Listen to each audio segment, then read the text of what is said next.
Baru nggak lama prosesnya lu jadi ketum apa segala macam mulai absurd Absurd. gua nggak tahu tekanan dari siapa gitu bang. Satu hal ya teman-teman harus tahu bahwa di PSI itu kan jabatan hanya satu periode. Jabatan ketua umum. Habis itu diganti Mongol. Habis itu Mongol yang naik. Dan tidak ada barrier yang nggak perlu itu.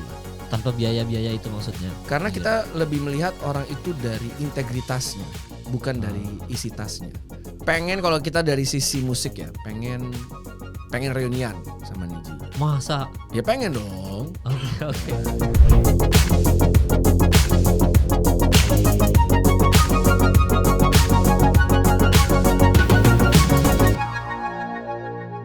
Selamat datang kembali di kuliah 3 SKS dan dosen tamu hari ini spesial banget untuk merayakan Hari Kemerdekaan Indonesia 17 Agustus 1945 tapi sekarang udah 2023 ya.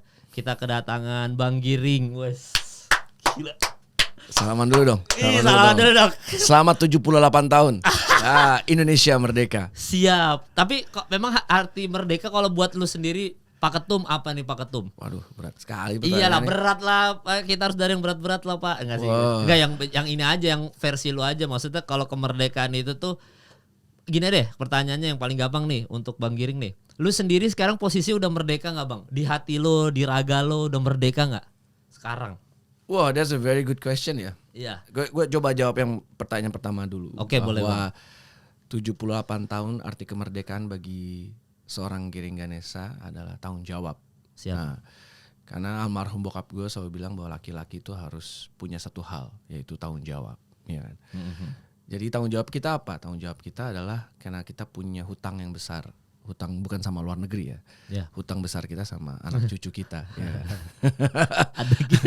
Aduh gue aku ada punchline tipis gitu ya, bukan sama luar negeri. Oke siap. Sama anak cucu kita gitu. Oke. Itu dulu first ya, tanggung jawab. Terus kalau lo tanya apakah gue sudah merdeka apa belum, dalam proses. Dalam proses. Karena apa?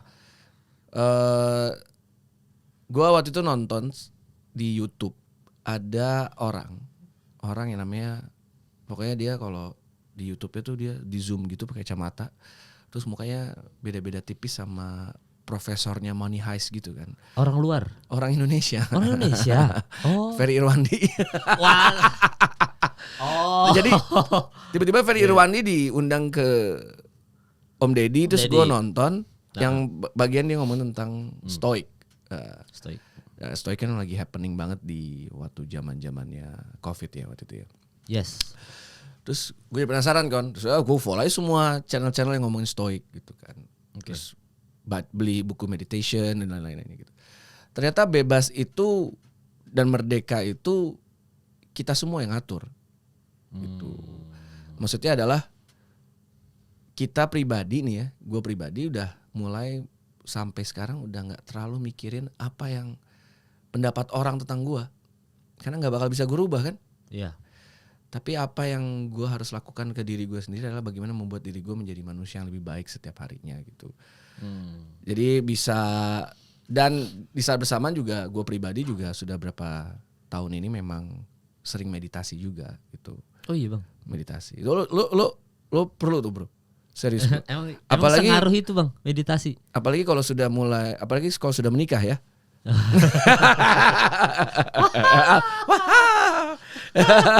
Jadi karena meditasi tuh lo bisa benar-benar mengontrol emosi. Apalagi di dunia politik ya. Waduh, harus banyak mengontrol emosi. Waduh, itu bukan ngontrol emosi lagi, itu benar-benar. Kalau kita dulu mendem itu kan nggak bagus ya. Iya. Itu kayak like a ticking bomb. Ya kan? Iya. Tapi kalau lo meditasi itu bukannya lo memendam, tapi sampai ke tahap lo bisa ketika lo mau emosi, itu kayak gue mau emosi nih, jangan emosi dong gitu. Lo bisa nggak sampai bisa ngontrol tuh. Oke. Gitu. Oh itu pengaruh meditasi tuh Bang Giring. Berarti Oh makanya sekarang lu lebih kalem bang, kayaknya pengaruh meditasi nih. Meditasi dan stoik. Jadi agak lebih kalem. Sebelumnya kayaknya belum meditasi nih bang. Sekarang udah oke nih, udah bisa bercanda di Twitter kemarin. Jadi udah Sama kan kayak waktu Bro Kemal pernah ngomongin tentang gua, tentang capres apa gitu saya. Gue banyak ngomongin lu bang. Iya kan. Iya. Tapi bagi gua ya itu pendapatnya Kemal gitu ke gua. Jadi Iya. ya udah. Gue waktu itu ngomongin apa? Banyak yang ngomongin Formula E, gue ada bahas. Gue ngomongin apapun lah, maksudnya sebelum lu pas ini pidato ada Pak Jokowi komen. Pokoknya gue banyak komen. Tapi sekarang kok kayak Bang Giring kalem gitu. Tapi banyak banget lah orang yang kayak misalkan gini bang, misalkan dulu gue bukan suka sih, maksudnya ada beberapa tweet gue misalkan nyerang lo gitu ya, terus kita ketemu berdua gini ya, pasti banyak yang bilang Kemal mah di sosmed doang nih berani sama Bang Giring, pas ketemu kalem aja nih gitu. Tapi memang sekali lagi ya, kadang-kadang itu yang gue komentarin itu kan adalah apa tingkah laku lo bang, bukan lo as personal. Kita berapa kali lah ketemu salaman, dan gue pernah interview lo juga yang waktu lo jadi presiden e-sport kan.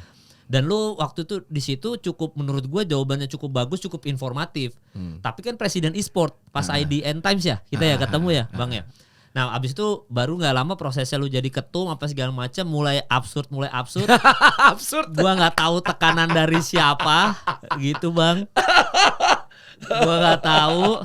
Terus yang paling lucu gua hari ini ketemu lu, barusan kemarin gua ditelepon sama timnya Pak Anies. Dia nelpon aja kayak Bang Kemal hari Selasa ada jadwal kosong nggak, bablas segala macam, ditelepon aja. Karenanya Pak Anies minta di roasting apa yang begitu gitulah. Ya kan karena mau pilpres pasti semua pengen di roasting. Ya entah kenapa pengen di roasting gitu. Jadi gue ya maksud gue ketika ketemu langsung kayak gini ya pasti akan ada beberapa pertanyaan yang ini kok aneh kebijakannya, mungkin Bang Giring atau enggak Bang Giring tingkah lakunya aneh. Cuma kan itu udah kemarin. Jadi gua nggak akan bahas itu lagi. Iyalah. Iya, gua nggak akan bahas. Cuman isu yang paling rame yang kemarin lu bikin video tentang anak muda. Terus habis itu di dalam obrolan lu situ ada kayak terbesit keluar omongan gitu yang kayaknya saya siap menyerahkan jabatan ketum ini ke Dewan Pembina. Balik ke Dewan Pembina. Itu apa sih bang? Kenapa ada problem apa sih bang? Nggak ada problem. Satu hal ya teman-teman harus tahu bahwa di PSI itu kan jabatan hanya 1 periode. Jabatan ketua umum. Habis itu diganti Mongol. Habis itu Mongol yang naik. Bang Mongol teman saya bang. Teman gue juga. Boleh juga lah. Kan semua tergantung Dewan Pembina. Kalau Dewan, kenapa kalau langsung ngucuk-ngucuk kaca? Aduh gitu ya. Kenapa lo? Kan lucu aja bang kayak tiba Mongol. Coba lo bayangin kalau Mongol jadi ketua umum gimana? Coba. Kan lo pasti lebih kreatif lah daripada gue kalau kayak gitu. Gue ya kalau Mongol jadi ketum. Kayak pidato. Dia pidato coba. Saudara masih gitu kan. Teman seperjuangan masih gitu-gitu. Gue gak bisa impersonate, gue gak jago. Gak jago. Cuma ya gue pasti. Tapi jangan lupa kalau Mongol jadi ketum pasti ini ya dong, cincinnya banyak. Cincinnya banyak. Kalungnya banyak. Lebih absurd dari lu kali itu bisa jadi. Lebih caur lagi bang. Udah bukan nginjak Formula E lagi, Mandalika dia injak-injak bang, itu sirkuit nih. Ini kok bisa Mandalika ini kayak gini-gini. Mungkin ya kalau temen bang, kalau dia tahu kalau bercanda mah temen dia. Oh gitu. Jadi itu cuma maksudnya kenapa ada omongan kayaknya siap untuk membalikan ke Dewan Pembina itu kenapa bang gitu? Ya nomor 1 itu ya. Kita clearin dulu ya bahwa di PSI ketua umum itu jabatannya hanya 1 periode. Oke. Dan itu tradisi yang harus kita jaga. Ya kan. Yang nomor 2 adalah kita juga mau membuka pintu kesempatan sebesar-besarnya untuk anak muda. Karena banyak sekali anak muda mau masuk politik tuh barriernya tinggi sekali bro. Gimana maksudnya tuh bang? 1, mereka mau nyalek nih. Ya. Baru mau nyalek aja ada beberapa partai yang minta uang mahar. Oke, itu 1. Ya. Kalau mau nomor 1 maharnya jadi berlipat ganda. Mm-mm. Terus nomor 2 adalah biaya kampanye yang mahal. Yes. Bukan, itu udah rasio umum lah ya, Itu biaya rasio kampanye. umum. Sedangkan di PSI sendiri kita kemarin di 2019 membuktikan 72 anggota dewan kita adalah orang-orang yang terpilih karena mereka satu, entry barrier-nya nggak ada karena nggak ada mahar. Iya. Akhirnya ada banyak sekali anggota dewan kita yang ada yang supir Grab, Heeh. ada yang supir ojol. Oh. Di Medan itu ada yang ojol, Heeh. di Semarang ada yang dulu bawa Grab, Heeh. ada yang security rumah sakit, Oke. ada yang dulu orang tuanya pemulung, terus ada yang guru fisika. Ya. Jadi kita memberikan kesempatan ke semua orang.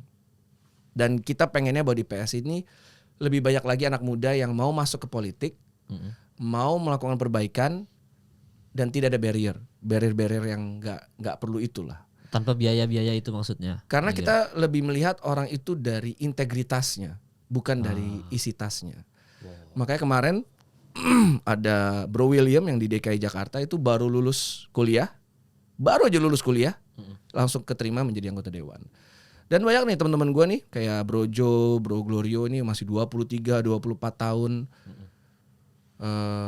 Mereka nyalek juga, mereka semangat. Dan kita memastikan adalah, bro, kalau lo mau terpilih, kuncinya cuma satu, ya itu sering turun ke masyarakat. Semakin lo sering turun ke masyarakat akan tahu, kenal lo. Terus abis itu mereka jadi punya ikatan emosional sama lo. Dan mereka pasti akan milih lo gitu. Ya kayak lu sekarang lagi keliling nyanyi-nyanyi itu Bang ya. Itu salah satu bentuk belusukan lo, nyambil nyanyi-nyanyi. Betul. Iya dan tadi lu memang concern lu ke anak-anak muda tuh Bang. Tapi kok capresnya yang paling tua? Capres siapa sih? Nggak, maksudnya ketemu Pak Prabowo. Baru ketemu. Kita kan Pak Prabowo kan yang paling tua di angkatan capres yang lain Bang. Buat sekarang ya kan paling tua beliau 74 apa? Mungkin gue harus declare lagi sekali lagi harus kita lurusin lagi nih bahwa kita belum mengeluarkan dukungan apapun ke Mas Prabowo. Oh, jadi pertemuan itu cuma sekedar silaturahmi dong. Silaturahmi aja. Karena bayangin PSI 2019 di pemilu 2019 adalah partai yang sangat keras mengkritik Mas Prabowo. Oke. Terus Mas Prabowo juga adalah partai yang adalah seseorang yang mungkin di satu momen di hidupnya juga mungkin nih apaan sih nih PSI gitu. Ya. Membutuhkan keberanian dari kedua belah pihak, dari PSI dan Mas Prabowo dan teman-teman Gerindra untuk bisa guyup gitu, untuk bisa silaturahmi. Ya. Karena kita punya one thing in common adalah bagaimana silaturahmi ini seharusnya menjadi prioritas untuk semua orang, karena ujung-ujungnya persatuan gitu loh. Bayangin bro, per 5 tahun kenapa sih begini terus ya nggak? Iya, mau nggak mau sih Bang. dan kita di PSI mau ngasih tunjuk gitu ke semua anak-anak muda gitu, bahwa udah dong jangan kayak kita nggak usah tiru-tiru yang dulu deh gitu. Kita jadi partai harus yang lebih terbuka gitu. Siapapun yang mau datang, mau silaturahmi atau kita diundang, kita ya harus datang gitu. Karena kita harus mengedepankan lebih ke persatuan. Iya kan, kebersamaan, solidaritas, silaturahmi itu harus dijunjung tinggi. Itu yang bikin Indonesia kuat tuh itu gitu. Ya, PSI emang kalau nerima bukan karyawan bahasanya, nerima apa sih kayaknya? Kader, kok karyawan, iya kader. Kok bahasa itu hilang. Kalau nerima kader itu gimana sih sistemnya selama ini? Iya kan kita daftar di sini nih, di link bawah nih. Wah, gak boleh. Editor dikasih tugas tambahan.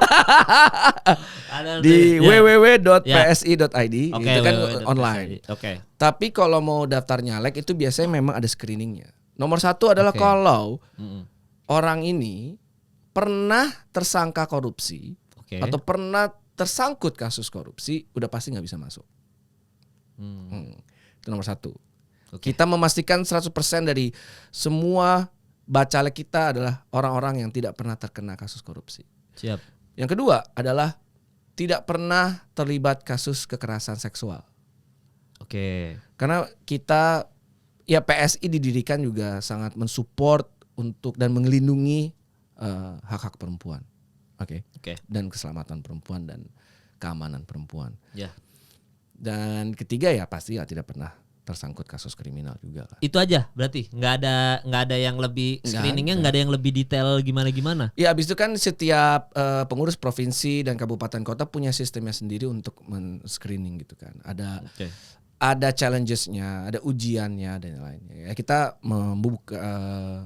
memberikan ruang lah untuk para pengurus kita untuk menentukan caleg-caleg mereka gitu. Ada nggak yang nyamperin lu bang, misalkan lagi kampanye kemana atau nggak lagi belusukan kemana, Bang Giring saya mau gabung PSI dong gitu. Ada yang kayak gitu? Banyak lah Ucuk-ucuk bro. datang. Banyak dong. Oh, Banyak, terus ya udah akhirnya ngirim yang ke www.psi itu doang tadi. Terus nggak ada uang pembayaran apa-apa nggak ada. Ya nggak ada lah Chief. Buat Langsung buat aja. nyalek aja nggak ada uang pembayaran lah, nggak ada mahar dong. Ya kan? Itu entry barrier kan kita balik lagi kita mau semua orang yang jiwanya sudah terpanggil untuk masuk ke politik itu silakan masuk. Nah ini orang-orang baik ini banyak kan orang baik di Indonesia yang ngerasa bahwa gue juga mau memperbaiki negara ini gitu lewat partai politik. Tapi begitu mau masuk, wah ini ada. Begitu mau nyalek lah, wah ini kamu harus bayar 500 juta, 1M, 5M gitu kan. Nah ini problemnya.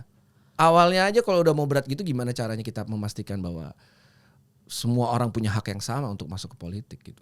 Oke, berarti itu teman-teman kalau mau ada yang mau gabung PSI silakan. Gini dong di sini. Kalau saya tidak.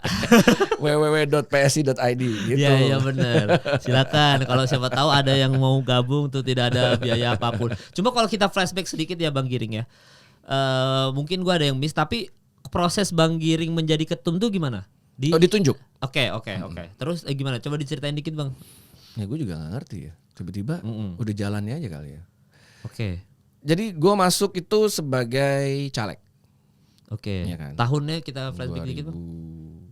2017. 2017. 17-18 ya saya lupa ya. Oke. Oh 17 benar. Oke. Terus dari caleg selesai nyalek. Terus jadi pengurus. Tapi pengurusnya belum pengurus DPP. Waktu itu masih direktorat kepemudaan dan juga koordinator wilayah Jawa Barat. Oke. Nah dari situ tiba-tiba saya menyambi PSI dengan bisnis kan. Waktu itu kan membesarkan e-sport dan lain-lainnya. Ya. And then baru tiba-tiba ditelepon mau nggak? Gitu. Tapi sebelumnya serius nih. Iya ya udah gue ketemu nyokap gue dulu dong. Minta izin. Ya sungkem dulu. Gitu. Kalau istri gue sih udah kayak istri gue waktu gue pertama kali masuk politik dia nangis. Kenapa? Ya takut.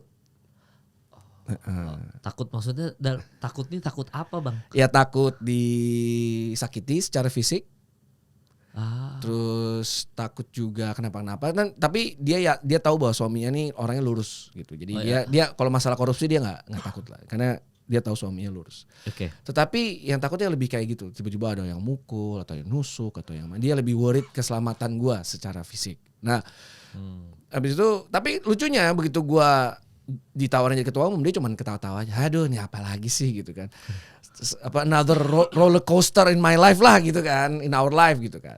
Tapi nyokap gue yang terharu sampai nangis. Nah, gue sungkem di situ lah. Sungkem, cium kaki, udah habis itu berangkat. Lu nggak ada penolakan sama sekali Bang?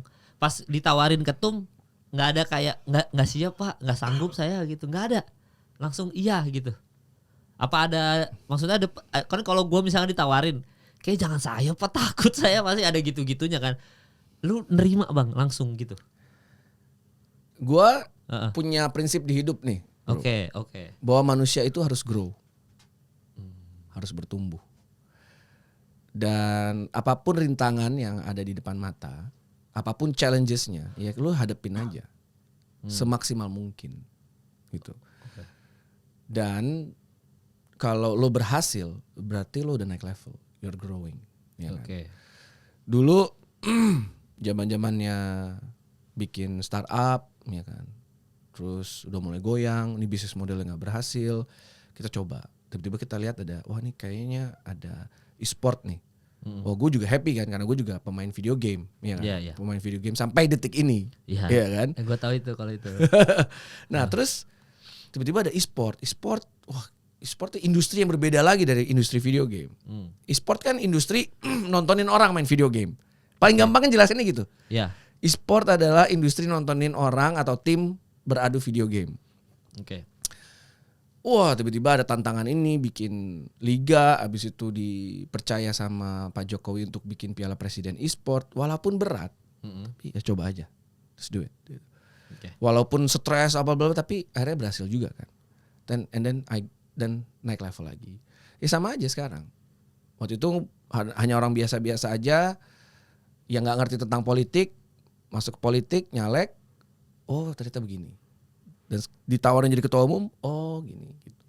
Yang penting gue tahu nanti ketika lagi sakratul maut lah, misalnya in my deathbed ya, kayak udah mau saatnya pergi gitu. Gue tahu bahwa gue udah nyoba semuanya. Jadi nggak ada penasaran lagi. Iya. Dan kenapa tiba-tiba memilih untuk terjun politik, Bang? Maksudnya kalau lihat dari lu perjalanan karirnya, lu kuliahnya tadi lu bilang juga politik, akhirnya baru belajar juga kan ketika nyalek. Berarti kan itu kenapa tiba-tiba pilihannya itu jatuh ke politik? Padahal pas gue interview lu presiden e-sport tuh udah oke banget menurutku. Oke juga nih Bang Giri. Itu kan udah di politik, Chief. Itu di PSI itu, Bro. Yang pas kita interview itu? Iyalah. E-sport itu 2000 berapa ya? Gue lupa lagi oh itu udah iya ya kalau 2017 ya. Nah itu maksudnya kenapa ada tiba-tiba ada kepikiran untuk terjun ke dunia politik, padahal sebenarnya kan lu tadi sempat bilang kalau lu masih belajar juga politik ini. Kenapa tiba-tiba memilih untuk terjun ke situ, Bang, gitu? Iya kan kalau mau belajar paling enak terjun langsung. Oh, basahin tak badan gitu ya. Bro juga kan pasti kan juga gitu. Dulu ceritain dong. Your career. Gantian dong. Iya. Maksudnya waktu lo nyemplung pertama kali kalau gimana? Gua kan nyemplungnya memang stand up comedy, Bang. Kalau stand up comedy juga sebenarnya gua nyemplung di stand up tuh nggak ada kepikiran sama sekali. Jadi misal gua lagi kuliah kan di IKJ, terus gua pas semester 6 gua tuh lagi ujian monolog kucing hitam sendirian di atas panggung gitu. Nah kebetulan Comedy Cafe lagi viral, Raditya Dika segala macam. Gue mau datang ke Comedy Cafe untuk ngebadanin ujian monolog gue. Jadi kayak uji coba. Iya, uji coba, trial gitu lah maksudnya. Ini ada penonton bener, kita coba berdiri di atas panggung sendirian ngerasain ada penonton beneran, gimana energi mereka. Diajak sama teman kampus juga ramean gitu datang ke sana, kebetulan ada Kompas TV, ada Metro TV. Nah, disitulah langsung kayak ada audisi stand up nih. Metro juga ada open mic segala macem. Akhirnya dari situ keterusan, malah nggak lulus kuliah aja. Jadi nggak sengaja. Gak sengaja. Nah kan kalau gue tuh kebanyakan di hidup gue ketidaksengajaan aja sih, Bang. Kayak misalkan gue temen sama YouTubers ya nggak sengaja. Karena dulu satu kampus sama Jovinya, ternyata Jovi punya adik namanya Andovinya main di malam minggu Miko Raditya Dika. Gue suka banget tuh men. Malam minggu Miko men. Itu makanya, Bang, semua tuh tanpa ketidaksengajaan aja, Bang, gitu maksud gua. Berarti Bro Kemal ini ada orang-orang yang tipenya mengalir ya. Jadi punya goal nggak di hidup? Gua harus ini gitu. Sebenarnya kalau punya goal kayak gua sebenarnya suka nyoba hal baru juga kayak lo sebenarnya, Bang. Kayak dunia podcast. Tapi kan gue juga stand up comedy udah pasti siaran radio, udah pasti bikin podcast satu kan ngomong kan modalnya gitu. Jadi satu benang merah lah. Tapi gue selalu ngalir dan gue pengennya kalau gue lagi terjun di dunia podcast, coba deh gue kejar konsisten terus sampai gue bisa dapetin viewers sekian, sampai gue bisa kayak ibaratnya dianggap sama orang lain, oh ini emang the real podcaster nih. Jadi gue ngejar itunya aja, ngejar kayak gue bisa mencapai 100.000 views terus-terusan, gue bisa konsisten 5 tahun, kayak gitu-gitunya yang gue kejar. Jadi gue nggak ada kejar kayak gue harus dapetin prestasi apa enggak. Bahkan kalau nge-podcast ini sekarang nih kan judulnya aja kuliah 3 SKS. Yang gue kejar sekarang akhirnya nggak views lagi. Tapi knowledge apa yang gue dapat dari lu nih, Bang, baru hari ini misalkan. Gue dapat apa, itu yang gue kejar kalau sekarang. Jadi gue ibaratnya mau tukar ilmu aja kayak gue apa sih Bang Giring kenapa sih suka terjun ke politik? Karena gue setiap ditanya, malu kalau ditawarin parpol gabung mereka mau nggak? Sampai sekarang, Bang, nggak kepikiran gue. Kenapa? Karena menurut gua, ini menurut gua teman-teman, opini gua sendiri ya. Menurut gua, dan gua kayak sering ngomong, sebersih apapun gua, misalkan, kalau gua merasa diri gua bersih, kalau gua gabung politik, gua pasti ngotorin tangan gua, Bang. Itu opini gua. Jadi gua berusaha sejauh mungkin, ya udah deh kalau memang gua suatu hari nanti Amit-amit ya Allah. Uang habis-habisan bang gitu. Sampai pilihannya tidak ada pilihan lain selain gabung parpol gitu ya. Misalkan gue coba cari yang lain deh. Entah create konten lagi apa kek sampai gue menghasilkan uang gitu. Yang penting bertahan hidup, jangan sampai gabung politik gitu. Gue cukup jadi warga negara yang bisa mengkritisi pemerintah aja, sebagai warga negara aja, tugas rakyat aja gitu. Nah gue nggak berani karena gue takut gue mengotori tangan gue gitu doang. Nah lu kan maksudnya kenapa pilihannya ke politik bang? Dan itu mungkin pertanyaan yang gue pengen tanyain juga ke artis-artis lain yang pengen terjun ke dunia politik gitu. Kalau yang pasti circle lu ada lah kayak gitu-gitu. Dan lu langsung ketum lagi. Maksud gue kenapa bang maksudnya gabung politik gitu? Alasannya apa? Oke. Ini panjang nih ceritanya nih. Gak apa-apa bang. Dulu gue juga adalah orang yang sangat-sangat sama kayak lo lah. Takut. Bukan takut, cuman kayak ngapain sih ngomongin partai politik nih, apaan sih. Juga sama juga ditawarin juga lah. Ada yang nawarin yang ini dan yang itu gitu kan. Ngapain sama males gitu kan. Udah gue nyanyi aja deh gitu. Udah gue nyanyi, gue keliling Indonesia, gue bayar pajak udah deh. Yang penting udah gue gak usah ngurusin macam-macam gitu. Tapi ada satu momen di mana gue terbuka sekali mata gue adalah ketika gue lagi di Solo. Bang. Di Solo, lagi di bandara, ya kan. Dan Niji baru main malamnya di Solo. Dan memang waktu sehari sebelumnya memang ada niatan untuk ketemu Pak Jokowi. Waktu itu Pak Jokowi masih wali kota. Kenapa tiba-tiba saya pengen ketemu Pak Jokowi? Karena Pak Jokowi baru saja masuk ke Rolling Stone, majalah Rolling Stone. Dulu kita langganan tuh majalah, namanya juga musisi. Musisi mau baca Rolling Stone ya kan? Iya. Nah di majalah Rolling Stone itu ada artikel full bagaimana diceritakan bahwa ini adalah wali kota Solo yang berprestasi tapi doyannya musik metal. Iya. Iya kan. Ya. Terus habis itu ya udah gue pas ke Solo ngomong lah sama PA gue, bisa nggak ya ketemu Pak Jokowi? Nah kita baru selesai malam, akhirnya Pak Jokowi juga mungkin kemalaman juga jadi nggak enak kali ya, capek juga kali beliau kan. Ya udah kita di bandara gitu santai-santai. Tiba-tiba PA gue ngomong, mas tuh Pak Jokowi mana? Kan nyaru ya Pak Jokowi ya. Gitu. Iya. Mana? Saking merakyat. Mana? Oh itu dia. Nah, gue kan namanya juga musisi ya kan, sering sekali ketemu dengan kepala daerah. Yes. Kepala daerah tuh entourage banyak banget kan. Ya. Selalu ada yang bawain tas, ada yang bawa handphone. Gitu. Tiba-tiba beliau sendirian. Cuman nggak sendirian, sorry gue koreksi. Cuman berdua. Dan itu juga sama ajudannya, itu sama temennya. Gue datang dong. Pak Jokowi. Mas Giring gitu kan. Wah Pak, terima kasih Pak. Pak ngapain Pak ke Jakarta Pak? Gitu. Ya lagi ke Jakarta aja gitu. Terus langsung aja gue tembak aja dong.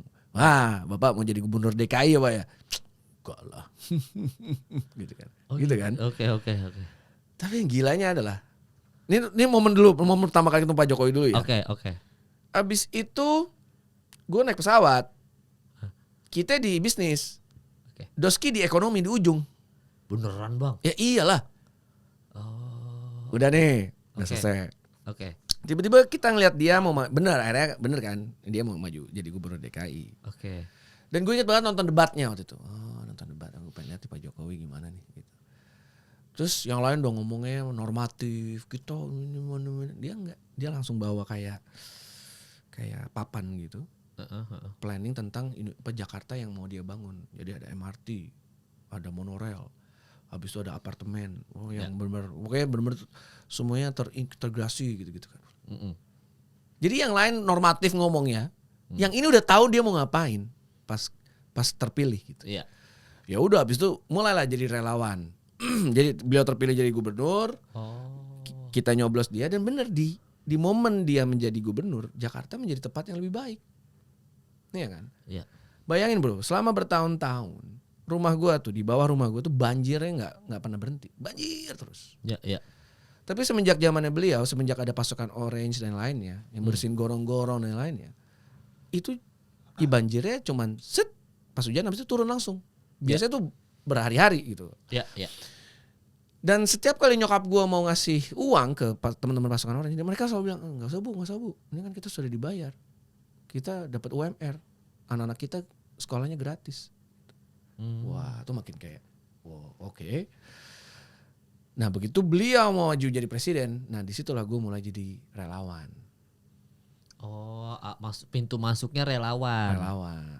Oke. Dari situ begitu beliau jadi presiden dan terbukti kinerjanya dan itu terbuka bahwa ternyata politik itu kalau digunakan untuk kebaikan dan untuk mensejahterakan rakyat,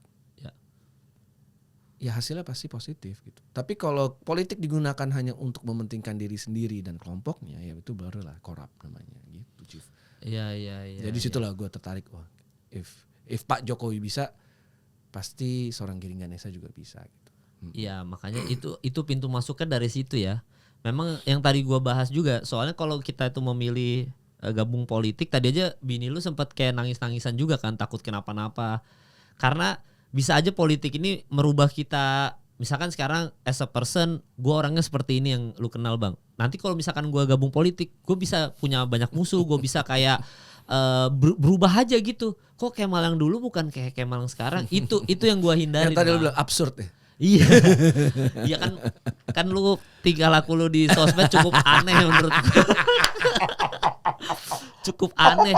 Nah, maksud gue itu pengambilan keputusan gitu-gitu aja tuh lu personal apa? Enggak, gimana sih Bang maksudnya Bang? Kalau lu personal yang mau apa kan pasti ada yang nasehatin lu kayak sekarang ya, nih. Teamwork lah. Kalau gue I always believe in teamwork. Dan lu tahu konsekuensinya yang lu lakukan pasti diserang gitu. I know. Oh. I know. Dan ya tunggu, ini makanya lo mau ngomong yang mana dulu nih? Oh iya itu berubah tema ya. Maksud gue bagian yang mana? Jadi gue bisa jelasin what happened. Waktu itu prosesnya gimana? Gitu. Berarti kalau kita runut kan, ini kan karena keputusan ambil politiknya udah nih. Karena tadi pintu masuknya dari relawan. Oke ini kita urut nih. Mohon maaf nih Bang. Soalnya karena gue saking banyak pertanyaan nih. Terus habis itu saking banyak pertanyaan ya. Iya maksudnya yang mau gue tanya. Tapi pelan-pelan dah. Berarti setelah gabung masuk politik dari relawan, keputusan lu adalah karena kalau masuk ternyata ke PSI.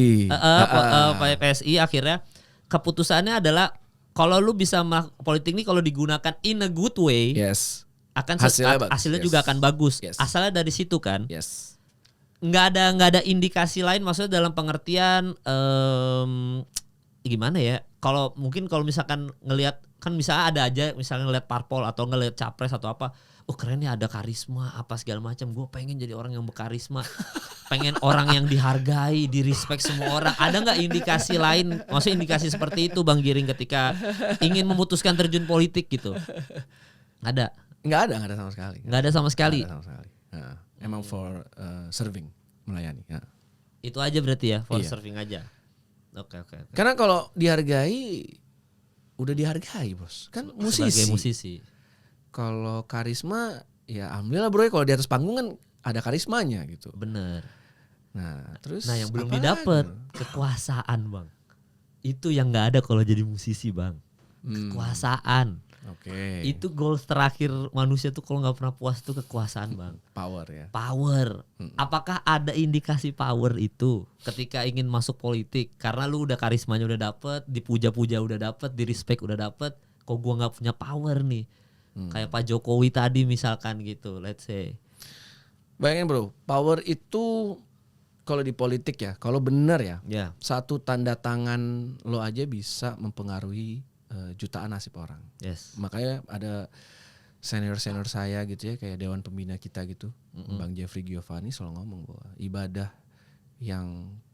ibadah politik adalah ibadah yang salah satu yang paling punya dampak untuk banyak orang. Iya kan. Jadi dengan satu tanda tangan aja, dengan satu kebijakan yang lo approve, dan itu bisa mempengaruhi hajat hidup orang banyak. Kalau sampai salah ya juga mempengaruhi hajat hidup orang banyak juga. Makanya kenapa sekarang PSI sedang memperjuangkan BPJS gratis. Karena kita tahu bahwa itu dapat mempengaruhi hajat hidup orang banyak. Agar Indonesia menjadi keluarga Indonesia ya, keluarga besar Indonesia ini bisa menjadi keluarga besar yang sehat. Gitu. Sehat berarti produktif. Ya kan, produktif berarti output ekonominya juga bagus gitu kan. Dan automatically ekonominya oke, sejahtera dong. Ya kan. Jadi semua tuh ada. Intinya adalah keluarga Indonesia harus sehat dulu nih untuk supaya bangsa ini bisa menjadi bangsa yang sejahtera gitu. Oke. Dan sekolah gratis, lu juga pengen sekolah gratis kan waktu itu lu ngomong. Iya sekolah harus gratis. Kalau sekolah kan SD, SMP, SMA kan kalau sudah gratis ya, iya kan. Tapi kan kuliah itu saya rasa harus juga pendidikan itu harus se-affordable mungkin. Oke. Dan pendidikan formal affordable itu dapat membuat orang jadi terbuka in terms of kesempatannya, chancesnya mereka. Tetapi gue juga orang yang percaya bahwa lo belajar tuh dari mana aja. Iya. Even dari podcast lo juga kita jadi belajar. Iya bisa belajar. Iya dong. Benar. Karena kan kemarin kan lo ngomongin sama Joko Anwar. Oh, I'm a big fan of Joko Anwar kan. Iya, Semua film-filmnya gue suka. Dan ya kita jadi belajar, oh ternyata Joko Anwar seperti ini gitu kan. Iya. Dan paling enak memang belajar dari orang yang udah punya Prestasi. prestasi. Udah punya prestasi, yes. Jadi gue sekarang tuh tiap malam kerjaan nontonin podcast orang aja, nonton belajar. Kayaknya semua Gen Z lagi begitu bang. Iya. Gak lu doang, iya benar. Terus gue juga jadi belajar. Dan ada beberapa YouTube channel yang menurut gue juga gue tiap kali mereka upload konten baru pasti gue nggak akan lewatin. Kalau yang luar negeri ada Economic Explain. Wah itu bagus banget. Wah gokil sih. Itu harus nonton tuh. Sama Johnny Harris, lo tuh suka nonton Johnny Harris gak? Iya, gue selintas aja. Wah itu juga itu gila sih. Iya, kayak belajar banyak sih nonton dia sih. Makanya jadi pendidikan formal, informal, dan belajar dari siapapun itu kunci untuk lo bisa sukses gitu. Oke, berarti kalau misalkan kembali soal power, kita clear sebenarnya nggak ada. Ya itu tadi lu pengen ada punya tanda tangan satu bisa mempengaruhi banyak orang. Berarti ada indikasi power atau kekuasaan lu pengen punya gitu bang ya? Ya untuk kebaikan iya dong. Untuk kebaikan, ya soalnya in a good way tadi kan. Nah berarti makanya ketika, gue ngerti sekarang. Makanya ketika lu ditunjuk menjadi ketum, wah ini selangkah gue mendapatkan kekuasaan in a good way. Sekali lagi gue garis bawah ini maksudnya in a good way. Akhirnya makanya lu tidak ada, jadi gue ngerti sekarang maksudnya tidak ada penolakannya gimana, tapi karena ini fase gue juga pengen belajar lagi, ini ada kesempatan yang baru. Sebelum tadi lu bilang sakaratul maut, gue udah mencoba semuanya, akhirnya jadi ketum, oke, diambil gitu ya. Tapi lu sempat mempertanyakan sama yang memberikan posisi ketum itu nggak? Kenapa dikasih ketum? Terus bilangnya apa bang? Apa kata-katanya? Yang boleh di-share aja, yang boleh gampang. di-share. PSI kan adalah partai yang dilihat dari meritokrasinya. Oke. Orang berdasarkan prestasi, ya kan, kinerja, loyalitas, dan lain-lain kan. Waktu itu Sis Grace memutuskan untuk kuliah kan di S2 di Singapura. Iya. Ya kan. Akhirnya ya udah, mumpung nih. Jadi kita jadi punya tradisi baru bahwa ketua umum memang harusnya 1 periode aja gitu kan. Oke. Nah, siapa kira-kira yang cocok waktu itu? Dilihat berdasarkan bagaimana my dedication, my hard work, my prestasi gue ketika waktu itu memperjuangkan PSI di dapil gue di Bandung dan Cimahi gitu.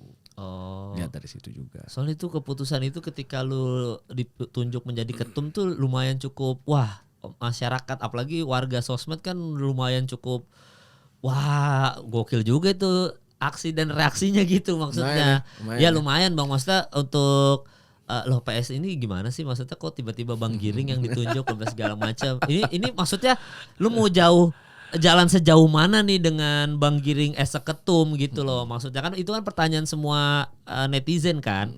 Makanya penunjukan itu ini tuh apa tujuannya apa segala macam itu kan sering dipertanyakan orang juga. Maksudnya kenapa tiba-tiba ke Bang Giring yang jadi ketum gitu loh. Jadi memang banyak pertanyaan lah. Tapi lu tadi jelasin kan, maksudnya ya udah ini tuh satu periode terus lu lihat dedikasinya, ternyata lu ada dedikasinya dan lu juga sempat jadi relawan segala macam. Jadi mungkin dilihat dari track record itu. Iya dong.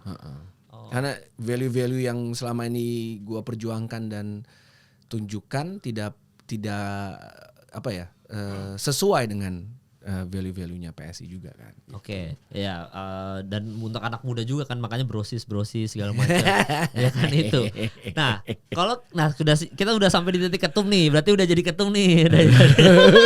Biar nurut nih, nanti kan nanti salah lagi. Udah jadi deg-degan nih. Nggak ada bang, gua nggak se-ofensif itu bang, karena saya juga masih tolol soal politik teman-teman. Jadi saya kadang-kadang saya tidak mengerti, saya awam juga. Jadi udah jadi ketum. Nah keputusan yang absurd lu ambil itu yang kita tadi bahas itu, berarti itu sebenarnya teamwork kan, lu diskusikan sama tim lu kan Iya. berarti. Ini anggap aja gue, ya nama juga ini ceritanya saya mahasiswa Iya, ya, iya, Pak Ketum ya. Jadi anggap aja saya tidak tahu mengerti apa-apalah, polos lah gitu. Nah itu keputusan-keputusan itu tuh kan keputusan lo juga akan mempengaruhi PSI secara nggak langsung kan. Betul. Karena ketumnya kok ngambil keputusan gini nih, gimana sih ini parpol gitu kan. Yes. Nah itu gimana maksudnya Bang Giring, pengambilan keputusan yang absurd kemarin ini gitu maksudnya. Apa yang terlintas di pikiran lo Bang gitu. Maksud saya Bang. Ya gimana, sambil dijelasin sambil fun aja Bang. Ini harus di-clearin dulu ya bahwa keputusan apapun yang diambil oleh DPP atau teamwork adalah keputusan yang sudah dihitung dan dipikirkan. Oke. Dan tidak pernah ada niat apapun untuk menjerumuskan partai lah, Bro. Ya, oke. Karena kita tahu bahwa PS itu harus berbeda. Cara berkomunikasi ke publiknya harus berbeda. Oke. Cara pengambilan keputusan internal juga harus berbeda. Apapun yang pernah dilakukan oleh partai lain yang menurut kita bagus, mungkin bisa kita copy nih. Tapi kalau kita yang merasa ini nggak bagus, we can do this better gitu, ya kan? Ya udah gitu. Dan karena kita ini partai anak muda, kita belajar untuk mencoba dan mencoba terus. Coba ini yuk. Oke, let's go. Oh, ternyata begini ya. Yaudah maaf kita coba lagi ya. Kita coba ini gitu. Tapi ada satu hal yang nggak boleh kita coba-coba. Apa itu? Itu cawe-cawe uang negara. Wes. APBD, APBN itu nggak boleh. Siap. Tapi kalau yang lain bagi kita adalah Oke. bagian di mana PS ini membuka pintunya, mengakomodir ide-ide, gagasan untuk Indonesia gitu. Tapi ya nggak boleh kita main-mainin hal masalah itu. Uang rakyat gitu-gitu ya. Ya cuma kan ya kadang-kadang itu ada kan misalnya tadi yang lu bilang mengambil ada yang jelek, ada yang bagus, bisa bisa dilakukan untuk PSI dan lain-lain gitu. Cuma kan kadang-kadang ada cara yang lebih halus gitu Bang. Nggak yang ofensif banget gitu kayak. Balik lagi bro. Iya Bang. We have learned our lessons lah. Iya benar. Kita udah belajar banyak bos. Iya, karena yang spektakuler yang so-ofensif itu baru lu doang. Gua juga kaget. Maksud gua kok segininya Bang Giring ya. Maksudnya nyerangnya dulu gua waktu interview Bang Giring kayaknya asik orangnya, kenapa tiba-tiba berubah. Nah maksud gua takutnya kayak gitu kalau gua terjun ke politik yang tadinya gua kenal lu as a person. Kita sempat ngobrol enak, bahkan gue tukeran nomor kan kita kan, sampai yang kayak wah kayak seru nih gue ngomongin e-sport nih sama Bang Giring nih, segala macam, kayaknya seru nih apa gue menghasilkan uang dari e-sport. Tiba-tiba pas gabung politik kok tiba-tiba jadi ofensif banget, padahal kan masih bisa cara yang halus. Sekali lagi kalau kita bahas tentang politik in a good way, menurut gue ofensif tidak mengajarkan in a good way Bang jadinya. Iya. Jadi kayak nyerang aja, maksud gue jadi kayak ya nggak gitu Bang, in a good way gitu. Kalau kembali lagi ke obrolan punya power in a good way tadi ya. Ya sekali lagi gue ulangi nggak apa-apa ya. Nggak apa-apa bang. Ya we learn our lesson dan kita tahu itu ternyata Kemal nggak suka ini, dan gue yakin ada jutaan Kemal juga yang nggak suka juga kan dengan cara-cara seperti ini gitu. Ya, demokrasi nggak apa-apa bang. Ya demokrasi kan. Ya. Terus makanya udah deh. Maybe ya gue harus ngakui bahwa ya mungkin dulu merasa bahwa mungkin ketua umum harus seperti ini dan ketua umum harus seperti itu. Tapi ternyata di PSI nggak usah kayak gitu.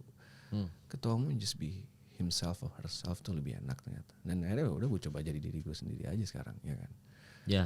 Dan ternyata emang, kok lebih enak ya gitu. Lebih enak ya. Terus gue mulai banyak nongkrong sama ya YouTuber, influencer, sama stand up comedian gitu. Ya. Dan ternyata menertawakan diri sendiri itu menyenangkan ya. Iya bang. Makanya pada minta roasting ini capres mah. Karena ya udah biar diaminin dulu kesalahan mereka. Jadi bisa. Oh jadi menurut lo teori lo gitu ya? Ya maksudnya kan setidaknya apa yang salah dari kemarin di roasting terus, penonton udah berdamai, capresnya udah berdamai, jadi bisa melanjutkan hidup kan. Setidaknya yang kesalahan di masa lalunya udah udah diaminin orang, udah ditertawakan gitu. Iya. Jadi ya maksudnya dengan harapan setelah ini selesai ketawa-ketawa, yuk kita lanjutkan lagi dan kesalahan yang kemarin sudah dilupakan. Oh, jadi menurut lo seperti itu? Iya, maksudnya teori lo, kalau teori gua ya, jadi kayak ya udah kesalahan gua. Ada kok beberapa orang yang kalau misalkan minta di roasting pasti kayak ya udah gue tahu salah gua apa kemarin-kemarin, roasting gua aja, puas-puasin lu hina gua, segala macam, udah selesai. Gua akan lahir sebagai manusia yang baru, yuk kita semua move on gitu. Lo tau gak waktu gue pertama kali jadi PLT Ketua Umum tahun 2020 zamannya masih Covid tuh, kita merayakan ulang tahun ke-6. Iya, iya. Iya kan, ulang tahun ke-6 PSI. Nah, dan waktu itu semua serba digital online. Oke. Tau gak waktu itu kita ngundang siapa, Bos? Undang siapa? Bang Giri. Tretan Muslim sama Coki Pardede. Dan itu roastingannya, waduh, Jahat-jahat banget ya. Pedes banget. Iya. Terus akhirnya sama orang-orang yang gak suka sama PSI dipotong-potong. Iya. Wah, disebarin, wah gitu. Iya. Tapi dari awal gue selalu menunjukkan bahwa PSI ini tidak anti kritik. Iya, emang nggak anti kritik Dan gak baperan gitu loh, gak baperan, gak anti kritik. Dan kita harus nunjukin bahwa ya demokrasi memang seperti ini harusnya, iya kan? Iya. Nah, jadi ya udah gitu. Waduh, parah banget bro. Lu cari aja di YouTube deh. Itu waduh, Tretan Muslim. luar Sama biasa, Coki ya. pedes bener. Wah. Kayaknya pasti pedes. Kayaknya kalau komiknya emang kalau ngerosting elu dan PSI kayaknya pasti pedes-pedes tuh. Tapi Mongol sih lucu waktu yang ngacara PSI. Oh iya. Mongol sih lucu. Wah, tuh viral bener. tuh. Wah, tuh hebat tuh dia. Ada tuh. Pak Jokowi. Walaupun jokesnya kalau gue udah beberapa ada yang gue udah dengar. Iya, berkali-kali. Iya udah denger. Tapi untuk bisa stand up di depan Pak Jokowi, di depan kayak gitu-gitu, menurut gua sampai sekarang aja nggak berani. Gitu. Bro, gue kemana waktu dia lagi stand up tuh gue dalam hati berdoa, please. Jangan terlalu melenceng. Untuk dia lumayan bisa jaga tuh. Soalnya kan kalau lagi di ruang kayak gini, wah kok jokesnya, waduh. Yo, caur bang emang. Waduh, caur banget tuh. Iya, Mongol gitu. Dan akhirnya untungnya di panggung dia bisa filter ya. Tuh kalau enggak gue tuh cuman intinya patokannya sebelah kanan gue ya itu Pak Jokowi aman, gue aman gitu. Pokoknya gue dikit-dikit lihat kanan, aduh aman gak nih? Untung Pak Jokowi gitu kan. Dia ketawa Pak Jokowi. Aduh, masih aman. Masih aman. Itu Mongol tuh dia yang mau gabung PSI apa ditarik sih? Lu bayangin berarti tiba-tiba dia datang minta ketemuan. Oh iya. Ini KTP saya mau gabung gitu. Mongol tuh begitu. Oh. Gue pengen. Dan akhirnya langsung ya udah ayo gabung gitu. Ya iyalah bro, Mongol. Gak ada, iya soalnya Mongol sih ya. Butuh untuk exposure ya. Bagus ya. No, it's not just that. Bukan hanya masalah exposure-nya aja bro. Oke. Yang Mongol itu juga sangat-sangat apa ya? Sangat-sangat mengerti politik. Lo jangan salah lo. Oke. Ngerti bro. Iya sih Mongol kayaknya kelihatan sih. Pinter banget gue pengen. Oh my god, orang pinter banget. Dan dia mengerti masalah perpolitikan di Sulawesi Utara. Mengerti total tokohnya siapa, ini gimana, mau ngerti. Wah hebat deh, hebat. Oh makanya dia jadi Mongol tuh dia yang mengajukan diri ya, langsung PSI gitu ya. Ada bannernya gede banget tuh di Kelapa Gading. Apa lupa kata-katanya Mongol, gede banget PSI gitu. menang BPJS gratis lah, itu aja. Sama ini Badai Krispati. Iya, Badai Krispati juga. Itu gimana kalau itu Bang Giring? Itu kalau Badai itu yang approach itu ketua kita di Bekasi, Sis Hera. Tapi memang value yang nilai yang gini. Badai datang nggak cuman karena gue public figure, gue artis, gue mau gabung. Enggak. Badai datang karena dia tahu dia mau memperjuangkan apa. Yaitu masalah pasti industri musik kan gitu. Ya makanya gabung PSI.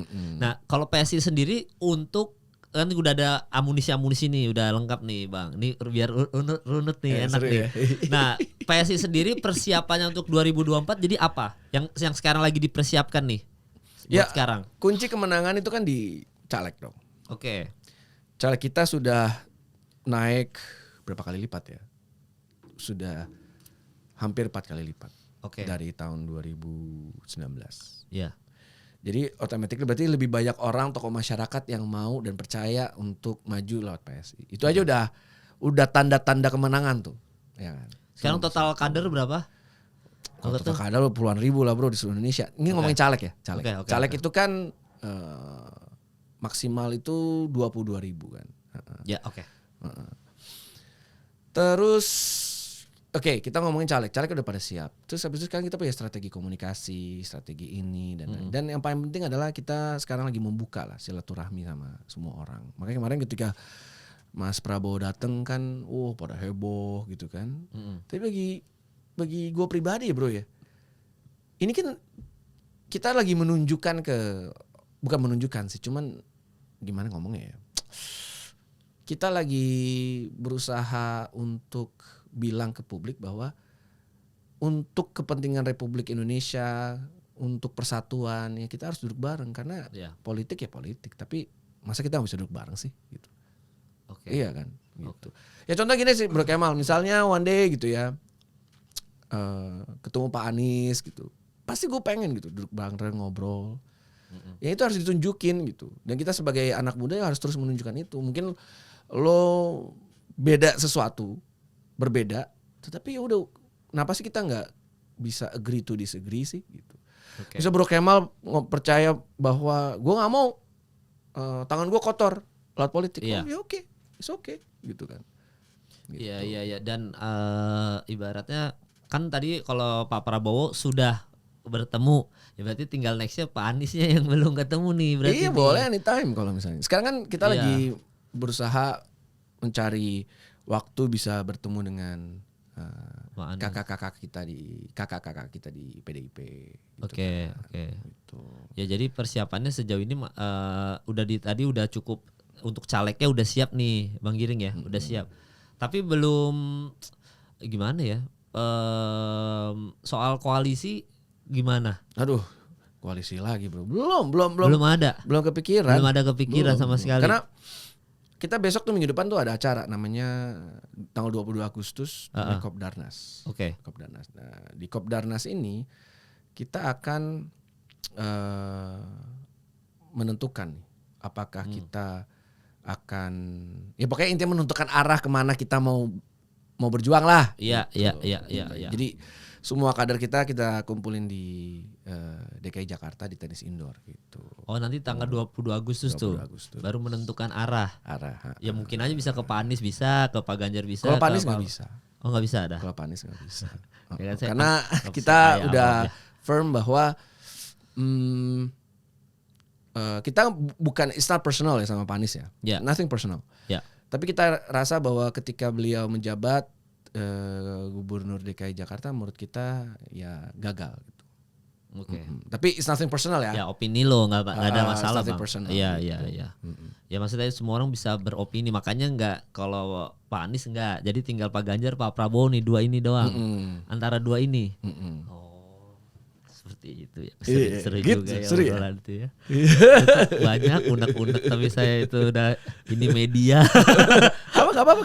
Nggak apa-apa. Maksudnya ya nggak ada masalah juga meneruskan gimana ibaratnya ya kan udah menentukan. Oh ya menurut Bang Giring udah Pak Anies gagal, jadi udah nggak akan mengarah ke sana. Jadi tinggal ke Pak Ganjar atau Pak Prabowo ya nggak apa-apa. Dan memang gimana Bang ya maksudnya tuh kalau nggak tahu ya apakah ini anggap aja pertanyaan ini ya. Kan cerita lo mahasiswa gua. Iya benar Bang Giring ya. Kan bukan profesor ya ceritanya. Isu ini kan karena mau Pilpres 2024 sebentar lagi ya. Dan kemarin waktu lu bikin video, kembali lagi soal video lu yang itu mau kembalikan ke Dewan Pembina.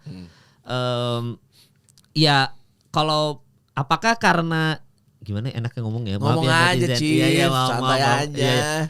Enggak karena mungkin kalau lu jadi ketua masih jadi ketum, untuk jalur cawapres jadi lebih sulit gitu. Maksudnya ngerti gak sih Bang? Jadi kayak jadi nggak bisa gerak kemana-mana yang tadi gue bilang. Makanya mau ada pergantian ketum, bener nggak? PSI ini mau ada pergantian ketum supaya bisa masuk ke jalur cawapres, enggak ya? Yang mau cawapres siapa? Ya nggak tahu. Dari anggota PSI aja. Ya nggak mungkin lah Chief. Nggak mungkin tuh ya, nggak mungkin ya. Berarti gue ini anggap aja gue pertanyaan tolol aja. Tapi thank you lo udah kepikiran ke situ. Lo orang pertama yang mikirin itu. Iya makanya kan. Imajinasi lo luar biasa. Namanya mahasiswa, Bang. Kan gue nanya aja, anggap aja pertanyaan tolol aja. Enggak men, gitu. itu pertanyaan keren. Iya. Dan menurut gue wah gila lo kepikiran sampai ke situ ya. Ya mungkin Berarti makanya ilmu cocok logi lo lebih lebih gila lagi. lebih gila lagi. Ya. Nggak ada tuh Bang. Jadi sejauh ini masih lu ketumnya, masih nggak ada, akan ada pergantian siapapun itu. Jadi intinya gue ngasih mandat ini balik ke Dewan Pembina. Dewan Pembina. Bila mana memang harus diganti ya udah. Oke. Kita cari yang pasti ya lebih kompeten, lebih muda. Karena gue udah 40 tahun, ya kan. Oke. Kita ingin membuka kesempatan kepada anak muda. Oke.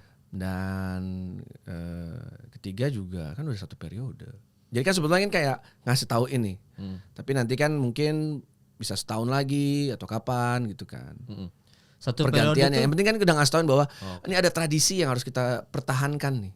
Bahwa ketua umum hanya 1 periode dan kalau bisa ya terbuka untuk anak muda agar proses kaderisasinya juga makin bagus gitu.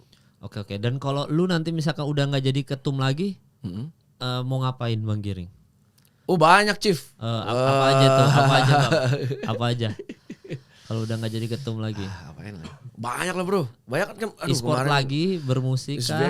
Kemarin kan busy lah. Misalnya jadi ketua umum tuh kan, aduh, nggak ada. Udah waktunya gila lah gitu ya kan. Oke. Pengen kalau kita dari sisi musik ya, pengen reunian sama Niji. Masa? Ya pengen dong. Oke. Oke. Satu. Terus kedua, mungkin gue pengen bikin album sendiri, solo yang sendiri. Gitu. Kepikiran pengen bikin album yang soundnya udah banyak kadang-kadang kalau lagi senggang kepikiran, gue pengen bikin ini. Cuman gue udah nggak ada waktu untuk bikin lagu bro, karena bikin lagu tuh harus bengong. Gimana mau bengong? WhatsApp grup tang tung gitu kan? Iya. Ya kan very busy lah. Terus ya pasti kan insya Allah jadi anggota DPR, ya kan? Oke. Nah itu pasti harus berjuang lagi tuh, adaptasi, habis itu memperjuangkan hal-hal yang harus diperjuangkan, gitu kan, menjaga uang rakyat, gitu. Oh berarti maju tuh jadi anggota DPR ya nanti, Bang Giring? Iya. Iya. Oh, kalau udah tidak jadi ketum, berarti banyak juga ya aktivitasnya ya? Bentar. Ya. Apa sih Jo? Iya. Nah, berarti anggota DPR bermusik lagi mungkin gitu-gitu. Oh, berarti maju ini dong ya, dapil ya? Enggak ya? Iya. Oh, maju. Oh, untuk 2024. Iya. Oh. Gitu. Pantas udah nggak jadi ketum lagi karena maju Bang. Loh, dulu kan Sis Grace juga maju. Iya bener sih. Zaman dia Sis Grace jadi ketua umum kan dia maju juga di Jakarta Utara, Barat dan Kepulauan Seribu. Oke. Nggak ada hubungannya. Nggak ada hubungannya berarti ya? Nggak ada ya. Berarti udah clear semua masalah. Berarti sebelum kita udahan nih Bang Giring, kan lu sounding soal anak-anak muda di video itu ya, anak-anak muda. Nah, ada pesan nggak untuk anak muda yang mau berpolitik biar ibaratnya itu yang tadi gua bahas sama lu juga agar tidak mengotori tangannya mereka ketika berpolitik. Ada tips nggak buat anak-anak muda nih? Kalau belum dapat panggilan jiwa ya, untuk melayani dan mengabdi untuk bangsa, ya sebaiknya jangan dulu. Oke. Tapi kalau memang udah ada panggilan dan karena memang politik itu kan gak ada berhentinya. Ya. Pekerjaan yang 24 jam kali 7 lah, ya kan, 24/7 gitu. Karena aduan masyarakat, ya kan, terus mikirin juga bagaimana membesarkan partai, ya kan, dengan cara yang benar ya membesarkannya kan. Terus habis itu juga bagaimana kita bisa terus melihat isu-isu terkini, menganalisanya, terus kebijakan apa yang harus dipikirkan, ya kan, kebijakan apa yang harus diperjuangkan, mana yang harus direvisi, mana yang harus diperbaiki. Itu kan terus-terusan. Makanya di PSI kita percaya bahwa kita itu nggak mau mencetak pejabat. Jadi kalau misalnya anak muda yang maunya, gue mau jadi pejabat, petatang petenteng gitu, mungkin PSI bukan tempatnya ya. Karena kita mencetak public servant, itu pelayan masyarakat. Ya. Itu yang paling penting, Chief. Itu ya, pelayan masyarakat. Jadi kalau misalnya teman-teman mau masuk politik karena power. Iya. Habis itu wow, gue patah menteng gitu. I don't think PSI is the right place for you. Gitu. Tapi kalau lo mau benar-benar, ya lo tau lah, lo lihat sendiri dengan sosial media PSI seperti apa kan. Kita mengkritik ini, mengeluarkan gagasan seharusnya seperti ini dan lainnya, ya PSI lah tepatnya gitu. Siap-siap pelayan masyarakat Bang, bukan pelayan presiden. Siap. Oke. Nah kalau yang mau biar anak muda di 2024 kan ini pasti banyak yang skeptis, bahkan mungkin apatis lah ya sama pilpres selanjutnya nih, karena mungkin ada yang dikecewakan. Lo pribadi apatis gak dengan pilpres? Dengan pilpres? Ya sebenarnya misalkan kita ngomongin soal golput lah ya, paling gampang lah ya soal golput deh. Kan teman-teman gue aja yang gue tanya sekarang aja kayaknya 2024 nih golput nggak ada pilihan yang oke lah gitu. Ini itu omongan anak-anak muda nih, anak-anak muda circle gue yang kayak kayaknya nggak ada sih mau golput apa segala macam. Tapi kan golput pun takutnya disalahgunakan apa segala macam. Jadi tetap harus nyoblos kan, tetap harus milih gitu.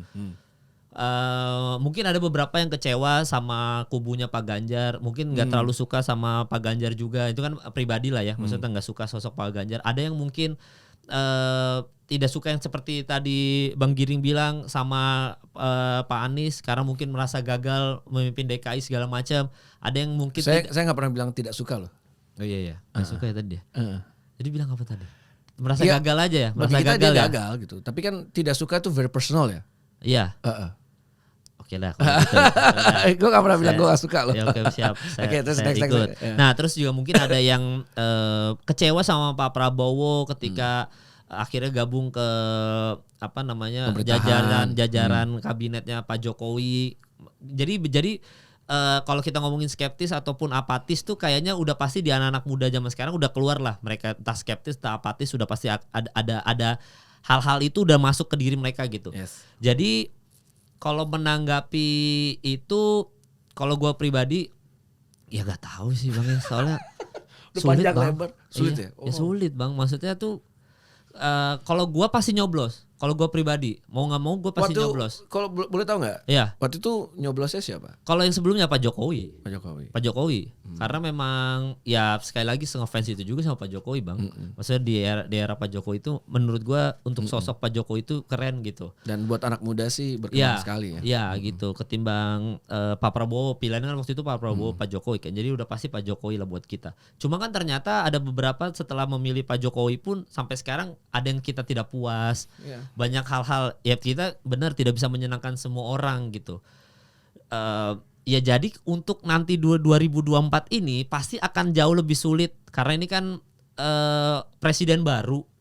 Kita nggak tahu ke depannya sosoknya seperti apa. Kalau misalkan kita nanti milih kubu yang perwakilan dari PDIP akan seperti apa.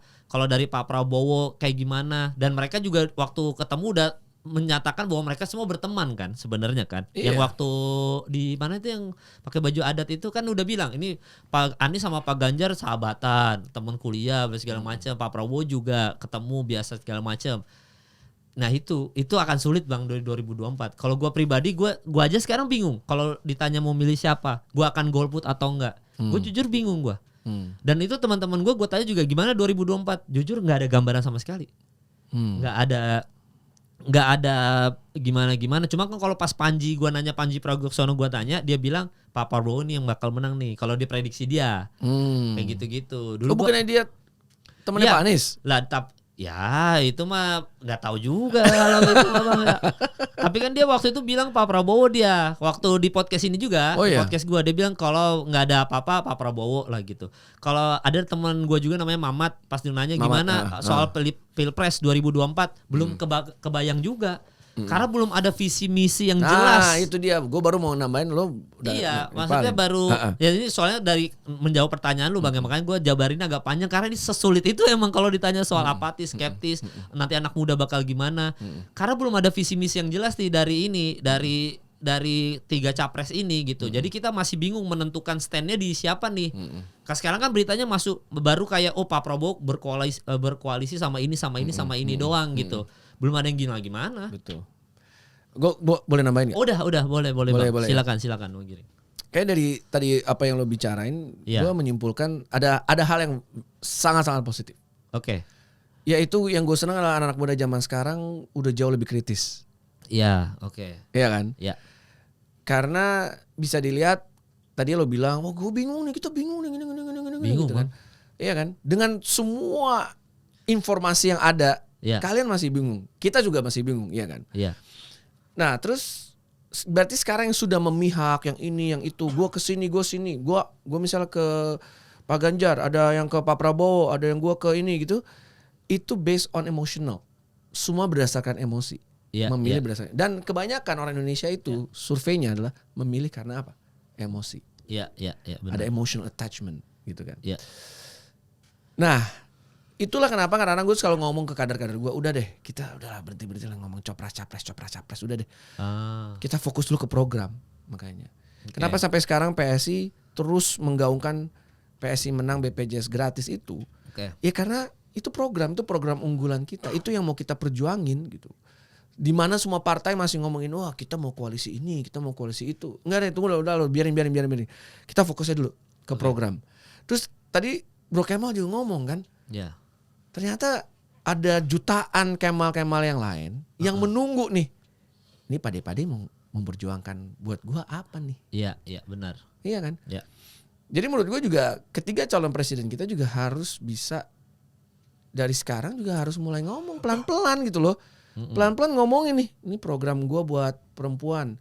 Ini program gua buat anak muda. Ini program gua buat UMKM. Ini program gua buat dunia kesehatan. Harus mulai tuh. Sekarang kita cuma disibukkan dengan melihat, oh yang ini sini ya kayak, waduh mana programnya gitu. Gue pribadi juga mana, tapi area udahlah copras-capres nanti dulu deh. That's why kita fokus. Kita ada punya nih program perjuangan yang menurut kita sangat-sangat penting untuk anak muda, sangat-sangat penting untuk keluarga besar Indonesia, yaitu BPJS gratis. Habis itu juga kita juga ingin memperjuangkan keadilan konektivitas, di mana semua orang Indonesia seharusnya memiliki konektivitas internet yang sama dan sama cepat, dan murah. Maka kemarin apa kita sangat-sangat marah dengan korupsi 8 triliun BTS Army itu ya kan, BTS ya kan. Maka kita sebel banget dan kita marah sekali, dan sampai detik ini partai-partai lain nggak ada bro yang ngomongin tentang korupsi 8 triliun BTS. Cuma lu you can Google it, cuman PSI yang paling ngomel-ngomel. Kenapa? Karena mengambil keadilan konektivitas untuk semua anak-anak muda di Indonesia. Anak-anak Indonesia berhak menjadi Kemal Palevi, bro. Iya, siap. Iya dong, berhak untuk punya channel podcastnya sendiri di Kupang misalnya. Berhak untuk menyiarkan stand up komedinya. Misalnya dia berasalkan dari Papua, iya kan? Atau dia bisa buat bisnis apa, jualan di Tokopedia atau di Shopee dan yang lainnya. Itu kan keadilan konektivitas. Gitu. Itu yang kenapa kita very very angry about BTS itu. BTS, ya. Semoga yang lu omongin di sini nanti kalau misalkan 5 tahun lagi ternyata gimana ini jadi saksi bahwa yang lu omongin sekarang bukan. Please. Itu. Dan lo ingetin lagi ya, lo boleh kritik gue anytime man. Ya pokoknya sehat-sehat Bang Giring ya, sehat-sehat. Buat yang lagi nonton juga sekarang, mohon maaf atas kesalahan yang ada di episode kali ini. Dari gua atau Bang Giring, udah kita nggak ada maksud apa-apa. Di sini juga tujuannya ya mau tukar ilmu aja Bang ya, jadi mau ngasih ilmu aja. Dan buat Bang Giring sekali lagi sehat-sehat, sukses-sukses terus Bang. Buat keluarga juga, buat PSI semuanya sukses. Semoga kalau kedepannya gerakan apapun yang lo lakuin bisa ngasih sesuatu yang positif. Amin. Dan buat yang nonton, thank you udah nonton episode kali ini. Sampai bertemu di Kuliah 3 SKS episode selanjutnya.